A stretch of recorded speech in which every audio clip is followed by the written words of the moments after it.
पिछले कुछ सालों में इंडिया की role pharmacy of the world से आगे बढ़कर ग्लोबल फार्मास्यूटिकल सप्लाई चेन की एक मेजर प्लेयर बन चुकी है। FY26 में इंडिया के फार्मास्यूटिकल एक्सपोर्ट्स पहली बार 2.86 लाख करोड़ क्रॉस किए। साथ ही इंडस्ट्री एक्सपर्ट्स का मानना है कि 2030 तक Indian pharma market 10 to 11,000 crore तक पहुंच सकता है। लेकिन यहाँ एक सवाल ये आता है कि जब पूरा सेक्टर ग्रो करेगा तो कौन सी फार्मा कंपनी उस ग्रोथ का बेनिफिट उठाएगी? इसी सवाल का जवाब ढूंढने के लिए आज हम बात करेंगे इंडिया की 5 ऐसी फार्मास्यूटिकल कंपनीज की जिनकी ग्रोथ स्टोरी फ्यूचर ड्राइवर्स काफी डिफरेंट है। तो शुरू करते हैं पहले स्टॉक के साथ, Mankind pharma limited. Mankind pharma को काफी लोग मैनफोर्स और प्रेगा न्यूज जैसे ब्रांड्स की वजह से जानते हैं, लेकिन कंपनी की असली growth story consumer health care से काफी आगे है। कंपनी का पोर्टफोलियो अक्यूट और क्रॉनिक थेरेपीज दोनों में स्प्रेड है, including cardiac, diabetes, gastro, respiratory, anti infectives और साथ ही यूएस, श्रीलंका और नेपाल जैसे एक्सपोर्ट मार्केट्स में भी अपनी प्रेजेंस बिल्ड कर चुकी है। इनोवेशन की बात करें तो Mankind AI led drug discovery के डायरेक्शन में भी मूव कर रही है। आर्मेनिया बेस्ड डेनोवो साइंसेज के साथ कोलैबोरेशन के through company technology enabled R&D को स्ट्रेंथन करना चाहती है। आगे अगर लीडरशिप को देखें तो कंपनी प्रिस्क्रिप्शन शेयर में 9 सालों से नंबर 1 पर है, वॉल्यूम में सेकंड पोजीशन पर है और गायनेकोलॉजी कैटेगरी में भी टॉप रैंक होल्ड करती है। अब कंपनी की फाइनेंशियल परफॉर्मेंस देखते हैं। FY26 में मैनकाइंड फार्मा का रेवेन्यू 70% ग्रो करके अराउंड 14,300 करोड़ रहा, जबकि EBITDA 15.5% बढ़कर 3,500 करोड़ तक पहुंच गया। अगर वैल्यूएशन पर फोकस करें तो मैनकाइंड फार्मा का शेयर अराउंड 2,500 की प्राइस पर ट्रेड कर रहा है और कंपनी का market cap close to 1.04 lakh crore है, जबकि PE रेशियो नियरली 52 का है। मैनकाइंड की सबसे बड़ी स्ट्रेंथ उसका डोमेस्टिक बिजनेस है, जो FY26 के फर्स्ट 9 मंथ्स में टोटल रेवेन्यू का अराउंड 80% कंट्रीब्यूट करता है। इस बिजनेस का real scale 4.8% market share, 18,000 plus field force और टियर 2 सिटीज से रूरल मार्केट्स रीच में दिखता है। मैनकाइंड का domestic formulations business price control, essential medicine list में नए प्रोडक्ट्स ऐड होने और जेनेरिक मेडिसिन पर बढ़ते फोकस से इम्पैक्ट हो सकता है। साथ ही रेगुलेटरी एजेंसीज की स्क्रूटनी भी एग्जीक्यूशन और मार्जिन्स पर प्रेशर क्रिएट कर सकती है। Moving on to our next stock, Laurus Labs Limited. 2005 में एस्टैब्लिश हुई लॉरस लैब्स आज एक रिसर्च ड्रिवन फार्मा कंपनी है जो ऑन्कोलॉजी, कार्डियोवैस्कुलर, ARV और गैस्ट्रोथेरेपीज में ग्लोबली प्रेजेंट है। लॉरस लैब्स की आइडेंटिटी काफ़ी हद तक उसके एंटी रेट्रोवायरल ARV बिजनेस से बनी है, जिसका यूज HIV इन्फेक्शन को कंट्रोल करने के लिए होता है। बैकवर्ड इंटीग्रेशन और स्ट्रॉन्ग रेगुलेटरी कंप्लायंस की वजह से कंपनी क्लाइंट्स के लिए एक reliable research driven manufacturing partner है। पिछले 6 सालों में कंपनी की ग्रोथ काफ़ी डाइवर्सिफाई हुई है, जिससे CDMO, कॉन्ट्रैक्ट डेवलपमेंट और मैन्युफैक्चरिंग ऑर्गेनाइजेशन का रेवेन्यू कंट्रीब्यूशन 13% से बढ़कर 31% हो चुका है। ये शिफ्ट दिखाता है कि लॉरस अपनी मैन्युफैक्चरिंग स्ट्रेंथ को डीपर रिसर्च, कॉम्प्लेक्स मॉलिक्यूल्स और लॉन्ग टर्म क्लाइंट रिलेशनशिप्स के थ्रू स्टेडली एक्सपैंड कर रही है और फाइनेंशियल्स में भी ये ट्रांजिशंस क्लियरली दिख रहे हैं। FY26 में रेवेन्यू 23% बढ़कर अराउंड 6,810 करोड़ और नेट प्रॉफिट 148% बढ़कर 880 करोड़ तक पहुंच गया। As of today, Laurus labs का मार्केट कैप अराउंड 80,300 करोड़ है। स्टॉक नियरली 1,480 पर ट्रेड कर रहा है, जबकि PE 89.8 टाइम्स है। अगर स्ट्रेंथ पे फोकस करें तो कंपनी का कैपेक्स एक बड़ा एडवांटेज बन सकता है। FY27 FY29 के बीच management peptides, small molecules, fermentation, gene therapy और एनिमल हेल्थ में 3,000 to 3,500 करोड़ इन्वेस्ट करने की प्लानिंग कर रही है। अब रिस्क साइड देखें तो CDMO बिजनेसेस प्रोजेक्ट बेस्ड होता है, इसलिए क्वार्टरली रेवेन्यूज नेचुरली अनइवन रह सकते हैं।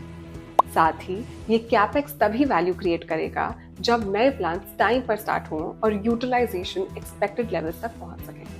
आगे बढ़ते हैं थर्ड स्टॉक की तरफ, जो है डिवीज लेबोरेटरी लिमिटेड। डिवीज लेबोरेटरीज इंडिया की लीडिंग API और CDMO कंपनीज में से एक है। कंपनी ग्लोबल फार्मा फर्म्स के लिए मेडिसिन के की इंग्रेडिएंट्स मैन्युफैक्चर करती है।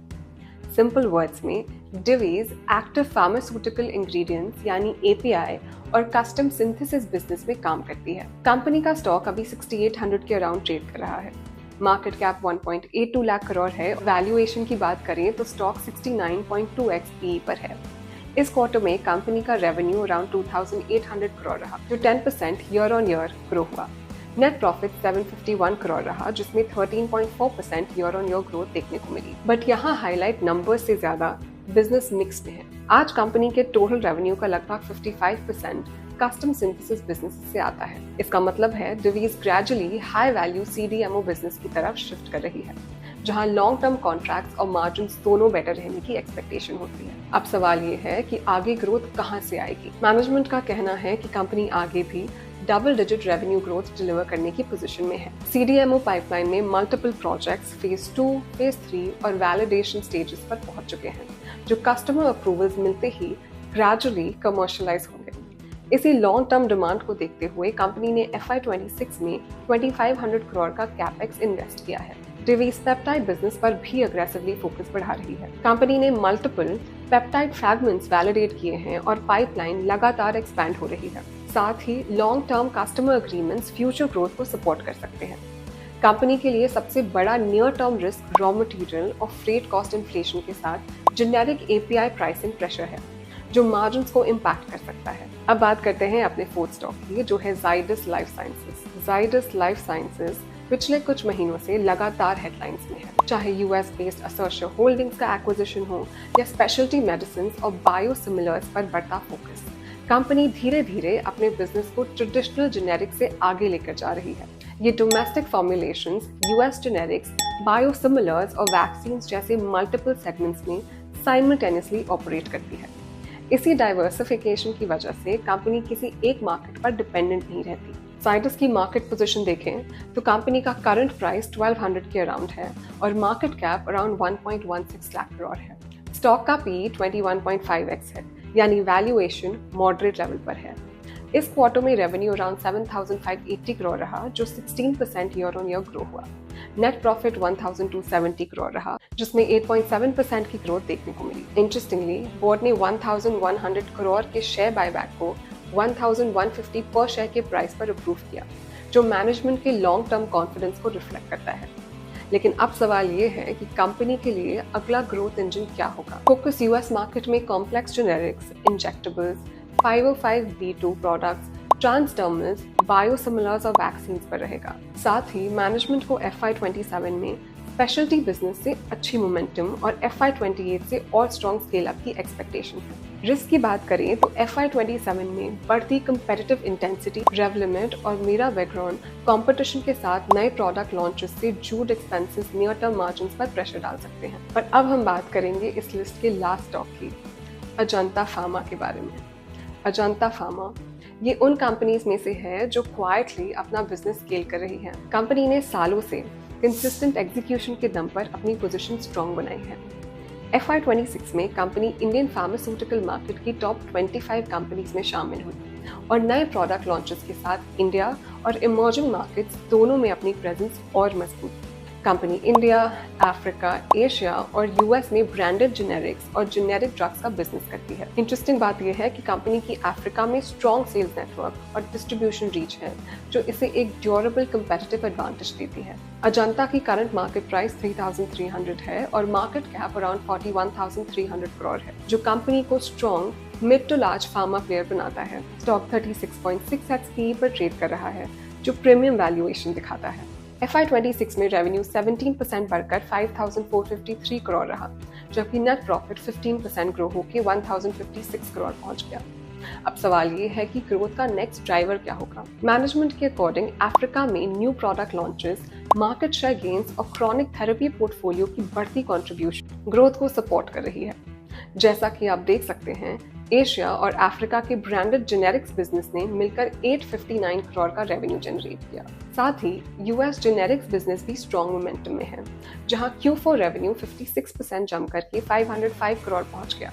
FY27 के लिए मैनेजमेंट इंडिया में नए product launches, field force expansion और हाई टीम्स रेवेन्यू ग्रोथ पर कॉन्फिडेंट है। अब चैलेंज की बात करें तो मिडिल ईस्ट टेंशंस की वजह से फ्रेट और रॉ मटेरियल कॉस्ट बढ़ सकते हैं, जिसका नियर टर्म इम्पैक्ट मार्जिन्स पर देखने को मिल सकता है। फार्मा की दुनिया में असली वैल्यू सिर्फ आज अप्रूवल्स, प्रोडक्ट्स और कैपेसिटीज से है, जो अगले कई सालों की अर्निंग्स का फाउंडेशन तैयार करते हैं। अगले कुछ सालों में ये देखना इंटरेस्टिंग होगा कि इन 5 कंपनीज में से कौन अपनी ग्रोथ प्लान्स को कंसिस्टेंटली स्ट्रॉन्ग अर्निंग्स में कन्वर्ट कर पाता है। अगर आपको वीडियो पसंद आई हो तो लाइक, सब्सक्राइब और शेयर करना मत भूलिएगा।